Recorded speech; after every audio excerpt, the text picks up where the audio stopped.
ప్రభువైన యేసుక్రీస్తు నామంలో మీ అందరికీ కూడా వందనాలు. ఈరోజు దేవుని వాగ్దానం. యేసయ్య నామానికి మహిమ కలుగును గాక.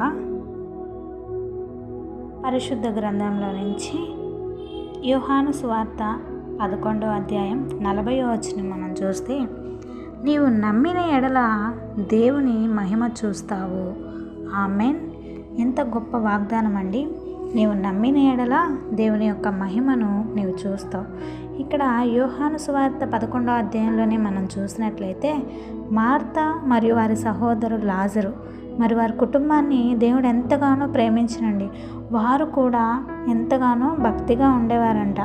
మరి దేవుడు అంతగా ప్రేమించినా సరే ఆ కుటుంబానికి కూడా దుఃఖం, నిరాశ, అస్వస్థత, మరణం కూడా తప్పలేదండి.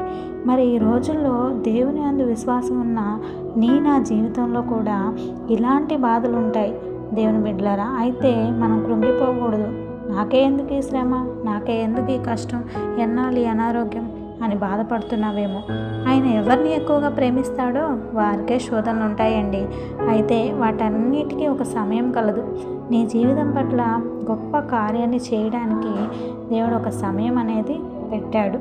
మరి లాజర్ జీవితం చూస్తే, లాజర్ రోగి అయి ఉన్నాడు అని మార్తా మరియు వర్తమానం పంపినప్పుడు యేసు లాజర్ దగ్గరికి వెంటనే రాలేదండి. ఎప్పుడొచ్చాడు? లాజర్ చనిపోయి 4 రోజులు అయిన తర్వాత యేసు ప్రభువారు అక్కడికి వచ్చారు. మరి అప్పుడు మార్తా అంటది, ప్రభా మీరు ఉండుంటే నా సహోదరుడు బ్రతికుండేవాడు అని. మరి యేసు ప్రభువారు ఎందుకు ఆలస్యం చేశాడు? కారణం ఉందండి. ఆయన నామానికి మహిమ కలగడం కోసం, అలాగే శిష్యుల్లో అందరిలో కూడా విశ్వాసాన్ని పెంచడానికి వారు ఎంతైతే దుఃఖపడ్డారో అంతకంటే సంతోషం వారిలో చూడాలని ఆయన కోరుకున్నారు. వారి జీవితంలో ఘనమైన కార్యం చేయాలని యేసుప్రభు వారు కోరుకున్నారు.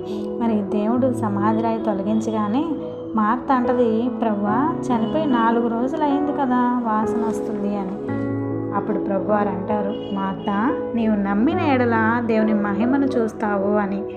నిజంగా మరి మార్త నమ్మింది, దేవుని యొక్క మహిమను చూసిందండి. మరి యేసు ప్రభువారు సమాధి రాయి తొలగించగానే లాజరు బయటికి రా అని బిగ్గరగా పిలుస్తాడు. మరి లాజరు పునరుద్ధానుడై బయటికి రావడం మనం చూస్తాం. నిజంగా ఎంత గొప్ప అద్భుతం అండి. మరి మీ జీవితంలో కూడా దేవుని యొక్క కార్యం చూడాలని అనుకుంటున్నారా? మరి అయితే మార్త నమ్మింది, దేవుని యొక్క మహిమను చూసింది. మరి మీరు కూడా నమ్మండి, దేవుని యొక్క మహిమను ఖచ్చితంగా చూస్తారు. మీ జీవితంలో కూడా గొప్ప కార్యం దేవుడు జరిగిస్తాడు. ఆమేన్. ప్రార్థన. పరిశుద్ధ ప్రేమ కలిగిన తండ్రి, నీ నామానికి స్తుతులు, స్తోత్రములు. ఈ వాగ్దానం మా జీవితం పట్ల ఇచ్చినందుకే వేలాది స్తోత్రములు. ఈ వాగ్దానం పట్టుకొని ఎవరైతే ప్రార్థిస్తున్నారో వారందరి జీవితంలో ఈ వాగ్దానం నెరవేర్పు జరిగించండి. ప్రతి ఒక్క బిడ్డల్ని దీవించండి, ఆశీర్వదించండి. ఎవరైతే సమస్యల్లో, ఇరుకుల్లో, ఇబ్బందుల్లో ఉన్నారో వారందరినీ విడిపించి వారి జీవితం పట్ల గొప్ప కార్యం జరిగించమని, అనారోగ్యంతో బాధపడుతున్న ప్రతి ఒక్క బిడ్డని స్వస్థపరచమని, మీ గొప్ప ఘనమైన కార్యాలు మా అందరి జీవితం పట్ల జరిగించమని యేసు పరిశుద్ధ నామంలో అడిగి వేడుకొనుచున్నాము తండ్రి. ఆమెన్.